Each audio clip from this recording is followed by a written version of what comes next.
وَقُلْ جَاءَ الْحَقُّ وَزَهَقَ الْبَاطِلُ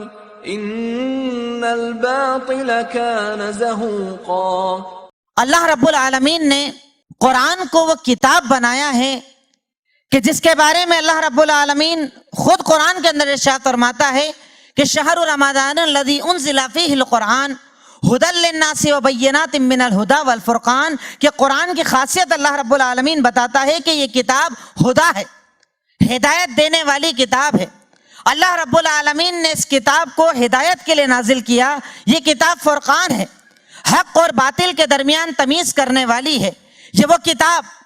کہ جس کو اللہ رب العالمین نے کہیں شفا کہا، کہیں معزت کہا، کہیں اللہ رب العالمین نے اس کتاب کی فضیلت اور عظمتوں کو بتایا، کیونکہ اللہ رب العالمین چاہتا ہے کہ ایک مومن اگر وہ کلمہ لا الہ الا اللہ محمد الرسول اللہ صلی اللہ علیہ وسلم پڑھتا ہے تو وہ اپنا دل قرآن سے لگائے، اپنے آپ کو قرآن سے جوڑے، اپنا تعلق قرآن سے مضبوط بنائے، اس کے روزانہ کے معمول کے اندر قرآن کا ایک بڑا حصہ ہو، کیونکہ یہ کتاب اس کی زندگی اور آخرت کو آسان کرنے والی ہے، کہ یہ دنیا بھی اس قرآن سے آسان ہے اور قبر کے بعد کی منزلیں اس قرآن سے آسان ہیں۔ اسی مقصد سے یہ پروگرام بار بار کیا جاتا ہے کہ اس بہانے لوگ قرآن سے جڑیں، قرآن کو پڑھیں، اور انشاءاللہ اس کتاب کو جب کوئی پڑھے گا تو یہ کتاب اس کے دل کے اندر جب جگہ بنا لے گی، اس کتاب کی اسے عادت بن جائے گی، تو دنیا میں بھی کامیابی ہوگی اور آخرت میں بھی کامیابی ہوگی۔ اور یقیناً یہی وہ کتاب ہے